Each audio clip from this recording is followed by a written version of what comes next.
Hello students, for today the first topic is regulation of enzyme activity.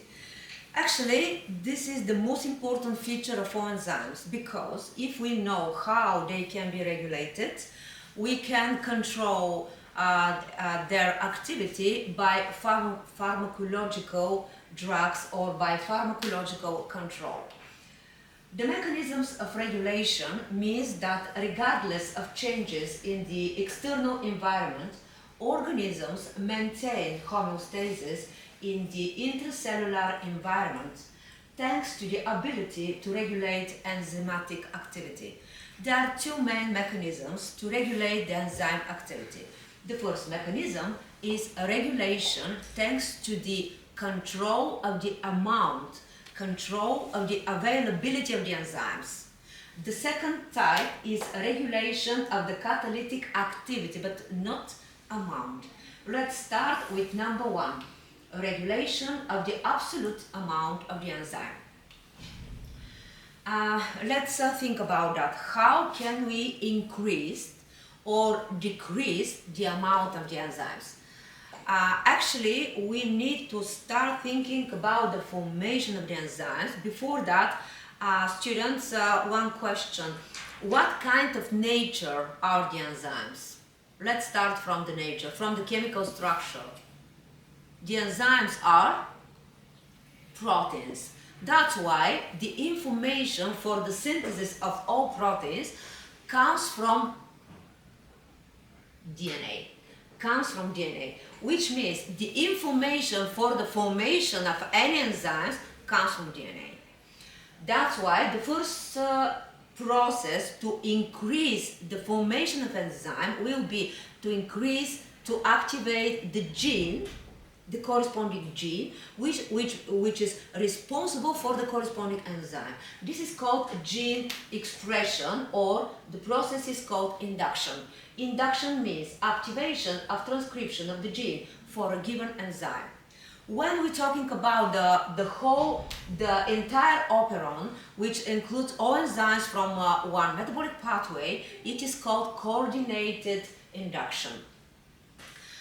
There is opposite process to stop induction, which is called a repression, to stop the gene expression of the given enzyme.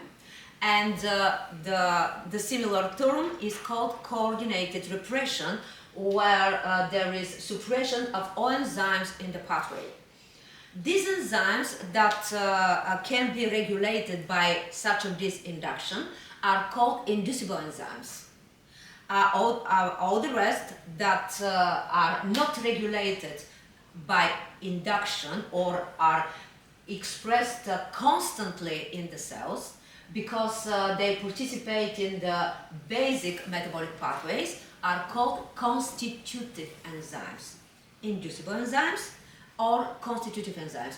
Constitutive enzymes means all these enzymes from Krebs cycle, glycolysis processes, or all these processes that are involved in the energy production, for example. What is this enzyme induction? One example I will give you. All xenobiotics, in brackets, what are these xenobiotics? Xenobiotics, students, are all foreign for us compounds that are not carbohydrates, proteins and lipids. All the rest are called xenobiotics. These include insecticides, steroids, or carcinogens, or different drugs. All drugs are xenobiotics, not only barbiturates, barbiturates too, of course. But all these xenobiotics, they act as inducers of cytochrome P450 enzymes. Why? Because, students, all these enzymes that cooperate together with cytochrome P450 are used for the biotransformation of xenobiotics, which means to become to get more polarity, to become more polar compounds. Why? Because during the biotransformation of all xenobiotics, they need to increase their water solubility to become more water soluble, to be easily released via the urine. For that reason, we need cytochrome P450, where there includes one molecule of heme. That's why if we take any xenobiotics, we will increase the synthesis of heme. The process of synthesis of heme means synthesis of porphyrins. That's why the heme biosynthetic pathway will be activated if we take different xenobiotics in our body. The second way to control the quantity of the enzyme is when we're talking about the life of the enzyme. Because up to now we detailed information about the synthesis of the enzyme. But after their life, they need to be degraded and need to be degraded because of some period of life. How the period of life is controlled about the enzymes. Students, like all molecules in our body, it's about all proteins, they have some period of life. For example, maybe 5 minutes or 30 minutes or 2 hours, never mind. After that, they become older. That's why they need to undergo processes of degradation. That's why not only synthesis of proteins is under the strictly control. Actually, you know that the information in DNA is responsible only for the protein synthesis, not for carbohydrate or lipids, only for proteins. But the degradation of all proteins is under the strictly control too. How? The first possible way is by a regulated proteolysis. The process of degradation of proteins, I will remind you, the process of degradation of proteins is called proteolysis. The proteolysis is a regulatory process. The first way is used via the ubiquitin proteasome system. What is this? Ubiquitination is a process which requires one small protein called ubiquitin. It's an ATP-dependent process by attachment of this small protein, ubiquitin, to the old protein. Once ubiquitin is attached to old protein, this old protein will be directed obligatory to degradation in a structure called proteasome. This is the name of this structure, proteasome. And after that, degradation. The second ratio, which is important, is not only proteolysis. Actually, students, all enzymes that are used for the degradation of proteins, the general name is proteases. Proteases. This is the general name of degradation enzymes. But proteases are under the control of antiproteases. Proteases, antiproteases ratio is important to control the extracellular and intracellular enzyme activity. Let's give one example. Trypsin. Trypsin is a protease enzyme, which is used for the degradation of elastin, for example, elastin. But there is one antiprotease which inhibits trypsin. This antiprotease is called alpha-1 antitrypsin. If there is correct ratio between trypsin and antitrypsin, will be the correct amount of elastin in our body. But if there is mutation for any reasons of alpha-1 antitrypsin, what will be happen? No antitrypsin, which means there will be only trypsin action. But the trypsin action means degradation of elastin. That's why the result will be in all places that we have many quantity of elastin, like in alveolus in the lungs, will be degrade elastin and form very big cavities, very big spaces, which is called emphysema in the end. There are some people with mutation in alpha-1 antitrypsin, or one more reason there is when there is smoking, cigarette smoking leads to the to the defects in alpha-1 antitrypsin 2. That's why in long-term smoking there is emphysema in the lungs. The next reason is oxidative stress and antioxidant defense, because oxidative damage can destabilize the enzymes. What is this oxidative stress? This means that the production of reactive oxygen species is more than the formation of antioxidants in the body. The next is availability of substrates, of coenzymes, of ATP. Why?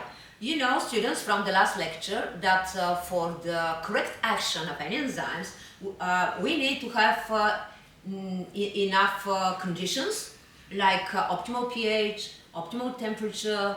Without inhibitors, we need to have enough substrate molecules, enough ATP, enough coenzymes. If there is no such of these conditions, no reaction, of course. The next ones. Tell me about the enzymatic reactions. How are they controlled? Who controls the enzyme action?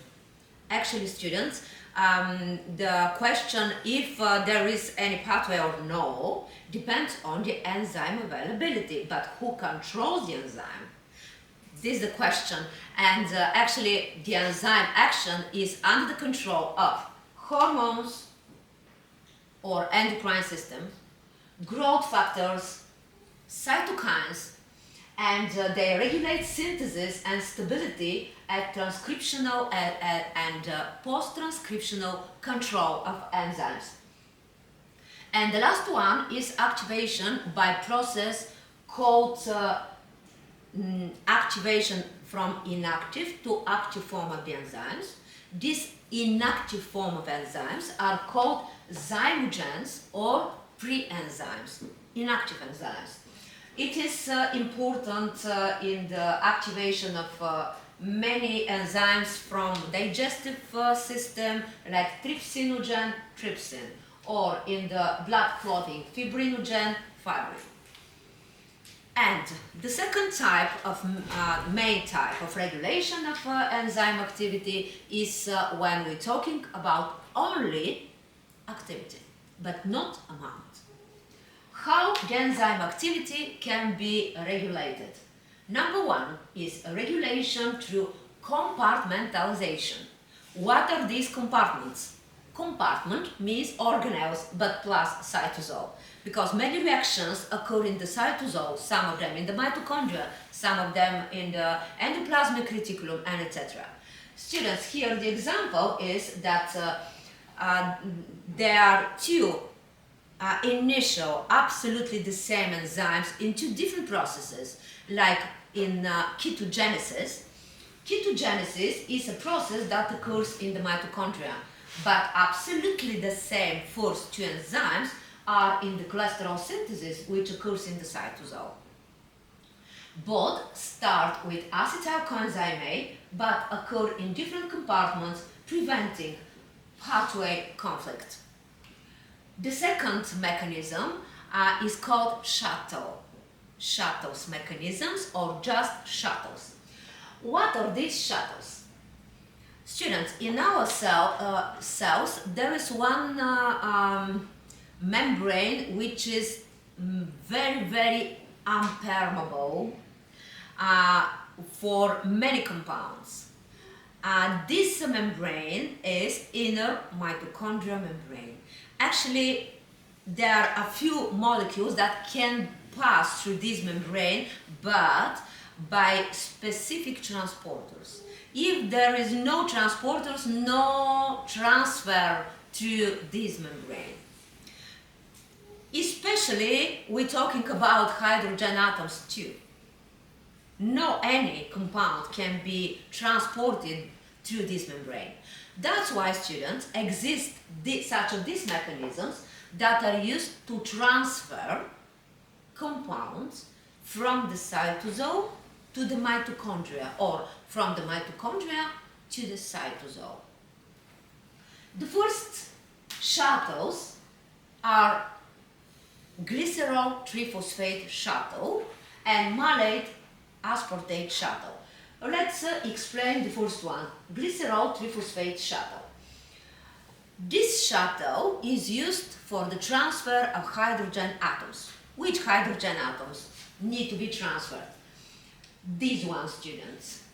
These hydrogen atoms that are produced during the glycolysis process in the cytosol need to be transported into the mitochondria, and they need to pass the inner mitochondrial membrane. But we said that this membrane is impermeable for many compounds, including hydrogen atoms.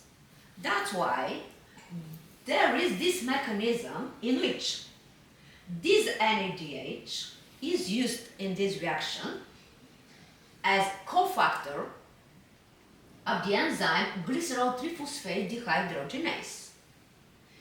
Can you see that this enzyme is located in the cytosol? It's a cytosolic isoenzyme, and the same enzyme there is in the mitochondria. It is called mitochondrial isoenzyme. One more. What is the substrate for the cytosolic isoenzyme? The substrate, students, is dihydroxyacetone phosphate, DHAP, which is reduced in this reaction. Why? Because the type of this reaction is reduction.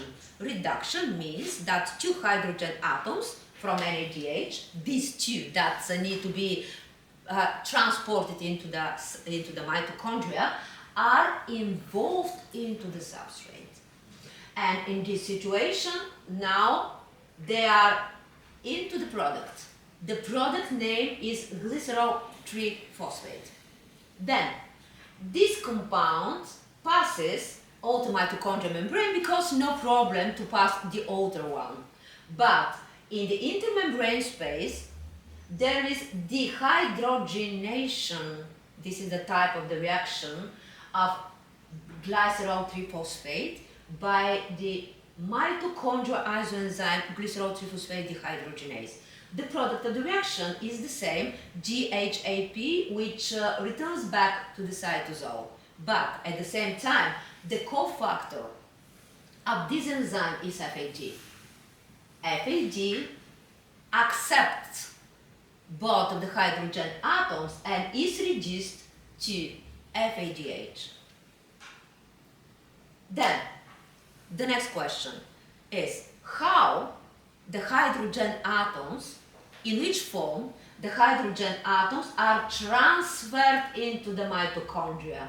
Answer, in the form of FADH. Because in the cytosol they are with NADH. In the mitochondria they are with FADH. This is the difference.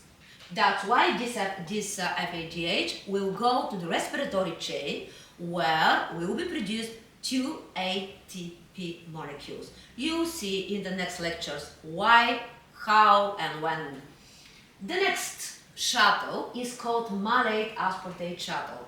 Role the same. Transfer of hydrogen atoms from the cytosol, these ones, to the mitochondria, these ones. The role is not transfer of malate or aspartate. The role is transfer of hydrogen atoms. One more. The role is not transport of all compound NADH, but only the hydrogen atoms.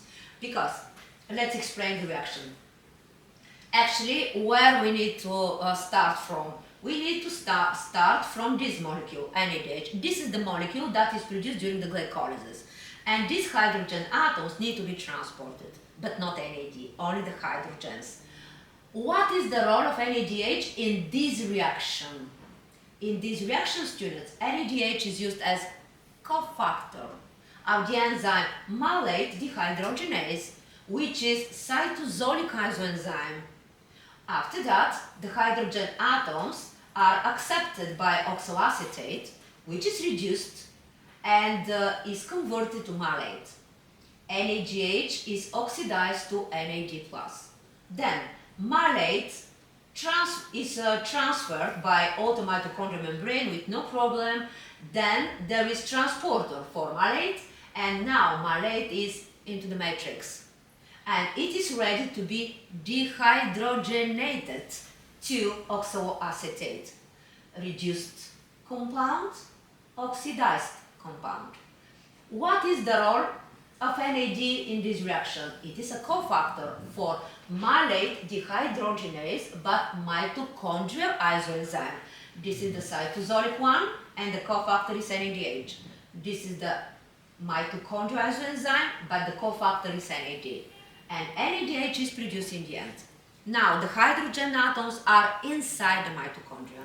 Then, oxaloacetate, because no transporter specific for oxaloacetate need to be converted to aspartate by the enzyme aspartate aminotransferase, thanks to one more compound which is called glutamate.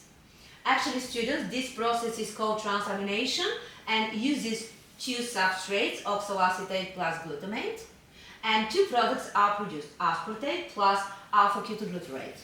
Then, there is transporter for aspartate. That's why aspartate returns back to the cytosol, that then is converted to oxaloacetate with the same reaction but opposite one, with the same enzyme called aspartate aminotransferase together with alpha-ketoglutarate. And two products are produced in the end, which are glutamate and oxaloacetate. Now we are ready. That's all about the shuttles. Both of the shuttles that I explained are used for the transfer of hydrogen atoms.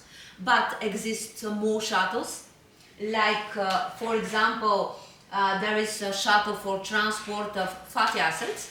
This shuttle is called carnitine shuttle. There is one more shuttle for the transport of acetyl groups. This shuttle is called citrate shuttle, but the direction is opposite from the mitochondria to the cytosol. The third mechanism to regulate the enzyme activity are multienzyme complexes. Actually, students, you will understand about two multienzyme complexes, and this is the first one. It is called pyruvate dehydrogenase complex. This complex consists of three enzymes, which are number one is this one, E1, is pyruvate dehydrogenase. The second one is called dehydrolipoyl transacetylase, and the third one is called dehydrolipoyl dehydrogenase. These three enzymes use 5 cofactors. All these three enzymes are organized by non-covalent interactions in one big complex, which is PDH complex.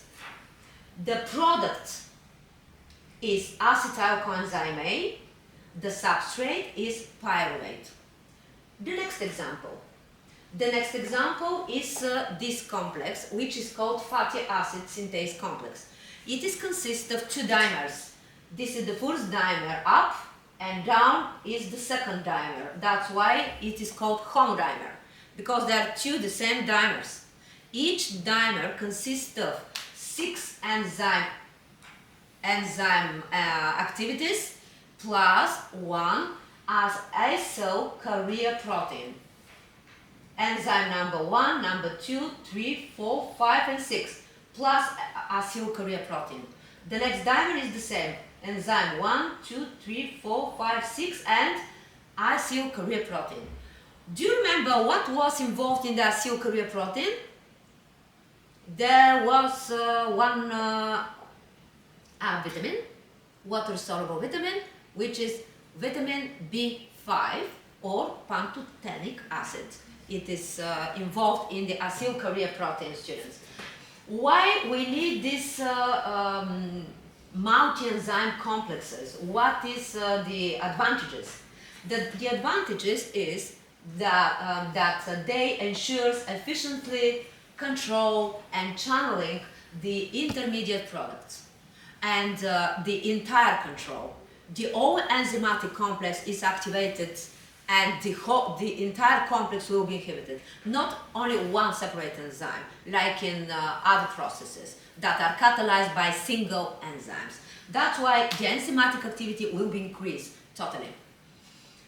The fourth type of control of enzyme activity is used most common, and it is called reversible covalent modification. The reversible covalent modification, students, can be most often phosphorylation and dephosphorylation, but there are also methylation, acetylation, adenylation, and etc. Let's talking about phosphorylation and dephosphorylation. What does it mean? Actually, the role is changes the conformation and activity of the enzyme, and it is used in many processes, in many metabolic pathways. The phosphorylation occurs when there is hydroxyl group of amino acids. Do you know which amino acids have hydroxyl group in their radicals? Do you remember? These are serine, which has hydroxyl group, tyrosine, threonine, and rarely can be histidine without hydroxyl group but with other structure. That's why all these enzymes that are used for the phosphorylation of the hydroxyl groups are called serine protein kinases, or tyrosine protein kinases, or threonine protein kinases, and etc. After the phosphorylation of the enzyme, it becomes phosphorylated form. Dephosphorylated form can be active in sometimes, like in glycogen synthase enzyme.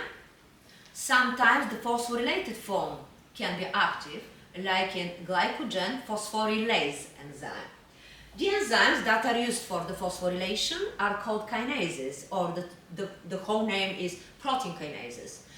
These enzymes that are used for the dephosphorylation, which means removing a phosphate atom thanks to one molecule of water, are called phosphatases or phosphoprotein phosphatases.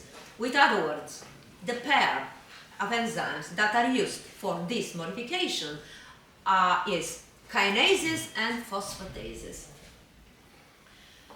Let's see directly the first example, students. This example shows the reversible covalent modification of enzyme called glycogen synthase. Okay, let's see what is this.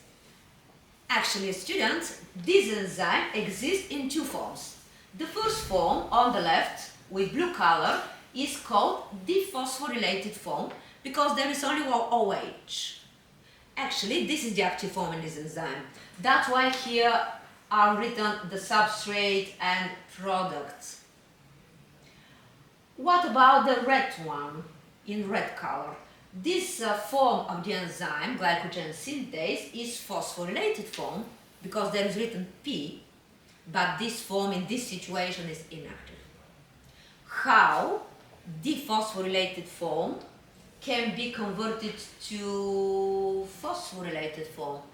Thanks to the enzyme called protein kinase and thanks to ATP, which is converted to ADP because the third phosphate now is here, understand? The third phosphate from ATP now is here. That's why ADP is released after this reaction. How happened the dephosphorylation of the enzyme? Thanks to this enzyme called phosphoprotein phosphatase. This enzyme dephosphorylates thanks to one molecule of water. That's why the enzyme reaction is hydrolysis, because water is used. Okay, let's see the substrate and the product. What is the substrate of this enzyme? Substrate, students, is written here where there is the active form. This is the substrate. It is glucose. The product of glycogen synthase is glycogen. You have to know the process name. From glucose to glycogen, the process name is glycogen synthesis or glycogenogenesis or just glycogenesis. But most often, glycogen synthesis. It's enough. The next, hormonal regulation. Hormonal regulation. Where is the action of hormones? Students, insulin, if you know about insulin, you will understand everything because All the rest is opposite of insulin. Insulin acts as activation of phosphatases.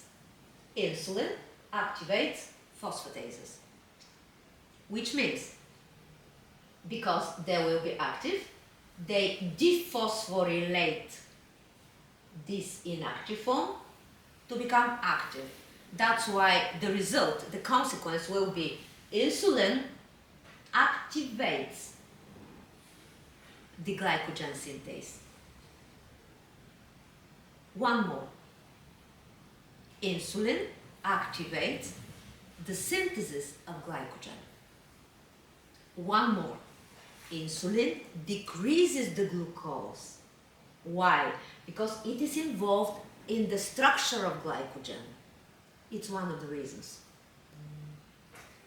Then, let's see the opposite example with glycogen phosphorylase. This is the opposite enzyme, which is the main regulatory enzyme in the glycogen degradation. This is the opposite process of breakdown of glycogen. But there is a specific name, which is glycogenolysis. During the glycogenolysis, we have degradation of glycogen to glucose, free glucose. That's why in the end, the glucose will be increased in the blood. Let's follow the reactions. Let's explain all the reactions. What is the active form of glycogen phosphorylase? The active form is phosphorylated form. What is the substrate? It is a glycogen. What is the product? The product is glucose 1-phosphate. Which form is inactive? The inactive form is glycogen phosphorylase with dephosphorylated form.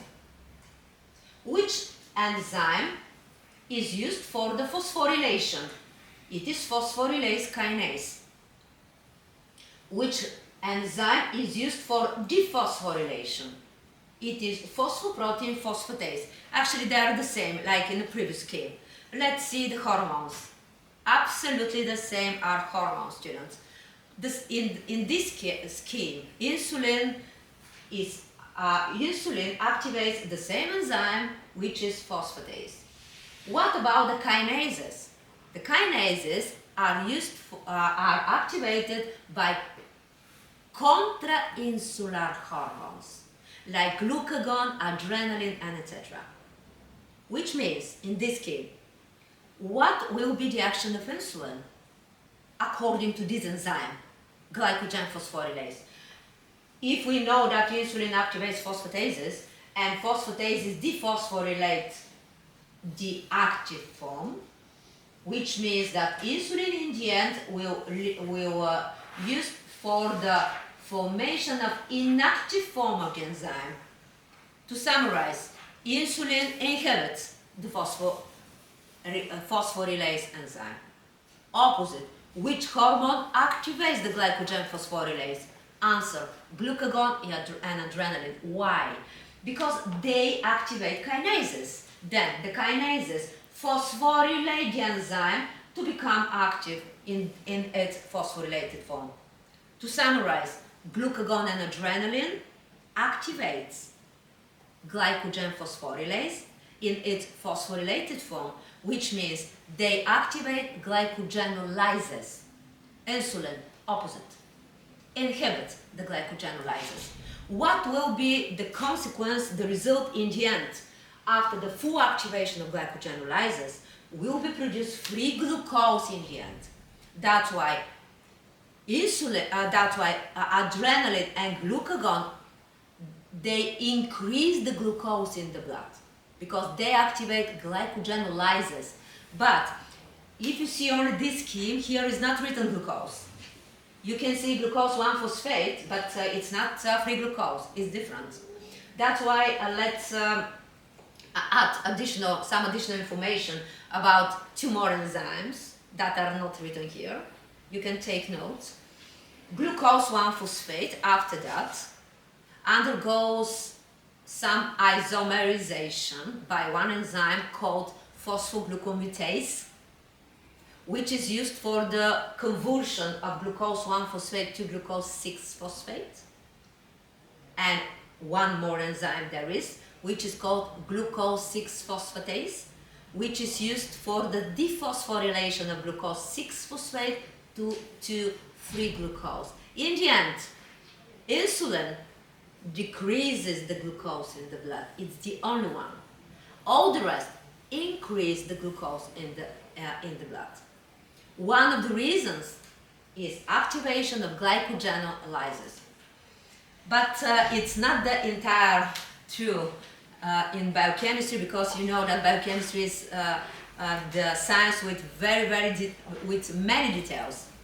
Actually, students, it's not so easy, because the processes of phosphorylation and dephosphorylation are under the control of many other enzymes and signaling pathways.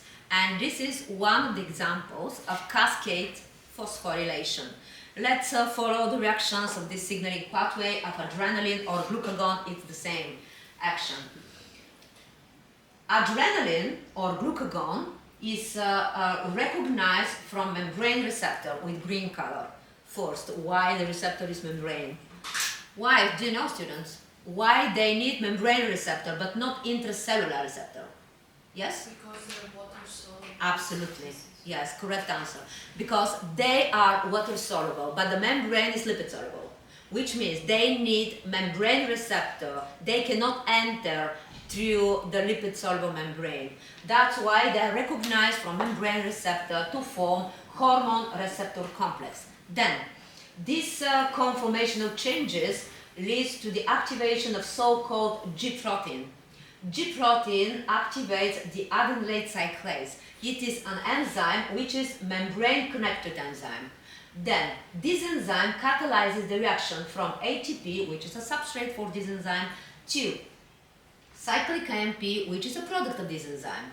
But what is the role of cyclic AMP? Cyclic AMP, students, it is used for the second messenger of the signal transduction of adrenaline and glucagon. Then, cyclic AMP activates protein kinase A to become active, because with blue color, all these words are active, all these compounds are active. Now, protein kinase is active. But if you hear kinase, kinase means phosphorylation.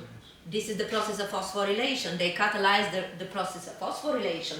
That's why protein kinase A phosphorylates and activates the phosphorylase kinase from dephosphorylated form to phosphorylated. Then, this one, the phosphorylase kinase, phosphorylates both of the enzymes, glycogen synthase, which become inactive, because the phosphorylated form of glycogen synthase is inactive, which means decreases the glycogenesis, decreases the glycogen synthesis. At the same time, there is phosphorylation and activation of glycogen phosphorylase. Why? Because this form, phosphorylated one, is active, which means activation of glycogenolysis. In the end, no glycogen synthesis, there is glycogenolysis and increase of glucose in the blood. But it's not so easy. Glucose in the blood is increased by adrenaline. Okay, it's true, but this is the whole mechanism. The fifth mechanism to increase the enzymatic activity is using of proteolytic cleavage. Is an example when there is inactive precursors, which are called zymogens or pre-enzymes. It's about enzymes that are involved in digestion. We said about trypsinogen, which is inactive, and by process called limited proteolysis, some part of the enzyme is released, and after that the active first site is formed, and the enzyme become active. Other examples are enzymes that are involved in blood clotting, like prothrombin, thrombin, fibrinogen, fibrin. Or in the fibrinolysis, the example is plasminogen, plasmin. Inactive, active. The sixth mechanism is allosteric regulation. It is used everywhere, actually. Not everywhere, but there are classical mechanisms with allosteric regulation, for example, purine and pyrimidine nucleotide synthesis. What is this allosteric regulation? It is about enzymes that are allosteric enzymes. These enzymes have quaternary structure of organization, which means they have more than one subunits or polypeptide chains that are connected between each other by non-covalent interactions. And because there is so-called cooperative effect of activation, the dependence between reaction velocity and substrate concentration don't follow the Michaelis-Menten kinetics, where, do you remember that this dependence was hyperbolic, but only in non-allosteric enzymes? When we're talking about the allosteric enzymes, this dependence is sigmoidal, S-curve. What is this allosteric site? This is the other site, additional site, different from active site. All enzymes have active site, but not all have allosteric site. The allosteric site is recognized from allosteric effector. The effectors can be allosteric activators or allosteric inhibitors. Which is the main allosteric inhibitor? Most often, this is the final product of the reaction. Like in this example, this is called negative feedback or a retroinhibition.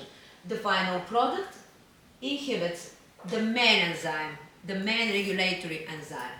Also, there are so-called product inhibitions, which means that each product can inhibit its own enzyme.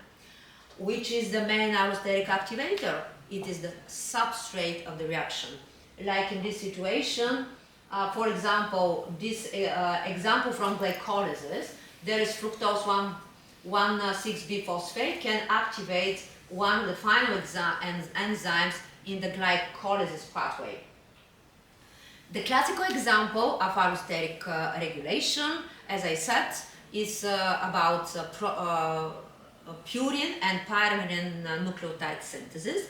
This is the example of purine de novo synthesis of nucleotides. What does mean this scheme? Actually, students, the final products of this process are MP, ADP, ATP, GMP, GDP, GTP. They are the final products. And can you see the minus? Minus, minus. This means they inhibit their own synthesis because they are end products. One more example, cholesterol synthesis.